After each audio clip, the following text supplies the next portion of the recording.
welcome back to my YouTube channel. I'm Arushi, a third year dermatology resident, and in this video I'm going to talk about how you can help your pets who are in emergency situations. So the first time we got a golden retriever, I was just a fresh intern pass out, and I was very confident about my cannulating skills. And as I've told on my Insta story, we needed to cannulate him once, and we had no vets around us available at that time. So I took the plunge and I was like, okay, I'll try my luck and I'll try to cannulate him. And it's very difficult to cannulate little children, and to cannulate puppies is even tougher because they are probably, I would say, they are cuter. So I tried to palpate his vessels and I could not, and suddenly I could feel a cord-like structure. I made him stand forcibly. He wasn't able to stand also, he was that weak. I made him stand forcibly, and one of the vessels in his one of his limbs became palpable. And I tried to cannulate that, and after 2-3 attempts of doing so, I was able to cannulate him. We gave him 100 ml of fluid and we could sleep in peace. We could not save that golden retriever. He died of canine parvovirus, which is an infection in which the dogs will vomit blood from their mouth and will also have blood in their feces.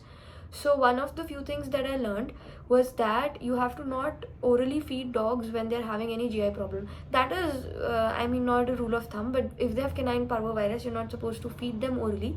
But other things that I learned, because I was just an intern, I did not know much. Now I am 2 years into my residency, and I wouldn't say that I see a lot of deaths in dermatology, but last year, whenever I had night duty, I would get sick people, and I saw about 3 deaths. And there is one thing that I've realized: whenever you have a sick person around you, the first thing that you should do is to take a sample. So yesterday when my golden was sick, I'm so sad about this fact that I got to know about the fact that he's sick so late. I was out somewhere, and my mom called me around 8 because he was very sick then, but my mom knew that he was sick since 6 o'clock, and they were trying their best. They'd called 2 veterinary surgeons, and they'd also consulted medicine people, but I got to know around 8, and at that point I was like, what are you waiting for? Just send a routine. Okay, it's not that difficult. You can always palpate vessels in animals, and you can always find a vessel from which you can take blood, a vessel where you can cannulate. So I asked my dad to send a routine, and it was sent immediately, and within half an hour we had the report. His blood potassium was low and AST/ALT levels were through the roof. So my dad, his first instinct was to send the report to the vet, and the vet, I don't know what the problem with the vets in the country is, but we've had so many animals, not just golden retrievers. My parents also like to keep some of the farm animals like cows and all.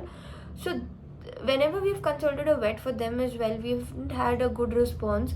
I am yet to meet a good vet in this country. I don't know what kind of stupid veterinary programs this country is running, but nobody is efficient enough, and I've not seen an efficient veterinary surgeon yet. Anyways, so he said, yeah, the reports are all fine. He'll be walking by tomorrow. I was like, Papa, his AST/ALT are really bad. Then I showed the report to my mom. She was like, oh my god, the AST/ALT is really bad. And my golden was not conscious yesterday, okay? He was the love and the light of our lives.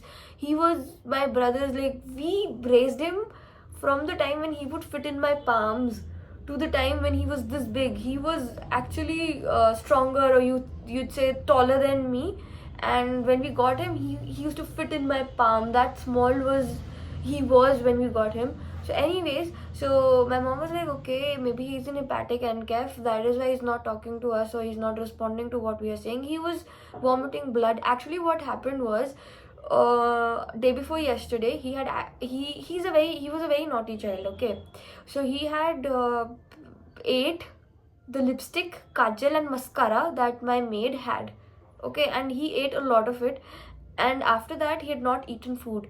We were giving him his favorite food. He was a very picky eater, so we were giving him good food, and he was eating some of the things he wasn't eating. But anyways, so he wasn't keeping up well since then, but he has a long history of eating abnormal stuff. He had also eaten fertilizer 3-4 months back. A lot of fertilizer he ate, but he still survived. So we were like, it's a he had eaten a lot of crayons also when he was 6 months old. So it's a regular thing for him to eat stuff, and the more you try to stop him from doing it, the more he'll do it. So he was a very naughty child in that regards. So now his AST/LD were through the roof. One of the things that I realized is everything for animals is almost the half. So suppose we give 2 liters of fluids every day to human beings, it will be 1 liter max for animals. And the thing is, everything is available online, everything is available on YouTube. You can read up stuff. The medicines, the basic medicines are basically the same. You have to read before you give any medicine, whether it has any side effect or something on the particular breed of animal that you're catering to. But otherwise the medicines are almost just the same, and the doses are almost the half. But that said, everything is available online, and you do not have to be scared too much in case there's an emergency, because at 10:30 I think his blood reports came, and at that point my father wasn't able to call a vet to the house, and we could not have taken him to the vet because he was very sick. If we would have tried to move him, he would have started seizing. He was seizing a lot yesterday. So what I realized is we kept the vet on call, and we were giving him the medicines and stuff. So you should not be scared. Even if you have to put a Follies or RTs, there are plenty of videos on YouTube, and you can readily see them, read about stuff, and help your animals in need. The most difficult things about Goldens is to pick up that they are sick. They are such playful children unless and until they are dying, unless and until they are unconscious, you will not notice that they are sick. So it's very difficult to pick up a sick golden retriever early. That said, one of the things that I would like to request to everybody is to not get pets until you feel that you can give 10 years of committed time to them, because that is probably their good lifespan. So you should have the weekends, the evenings to you, and only then you should get pets. Or you should have very good staff or very good people who can help you. Otherwise, I think you should not get pets. We have lost 2 golden retrievers, and I don't think my brother and I have the heart anymore to keep any golden retrievers. But having a pet is one thing, having people who love you is one thing, having a lover is one thing, but having a golden retriever in your life is completely different thing. Golden retrievers fill your heart with the kind of love that you cannot imagine. And I mean, they are different from all other species of living beings that you will ever be around. It was the most wonderful experience of my life. It was very emotionally fulfilling. And if you can take care of a golden retriever, getting them in your life is the best thing that you can do to yourself. But otherwise, I don't see the point.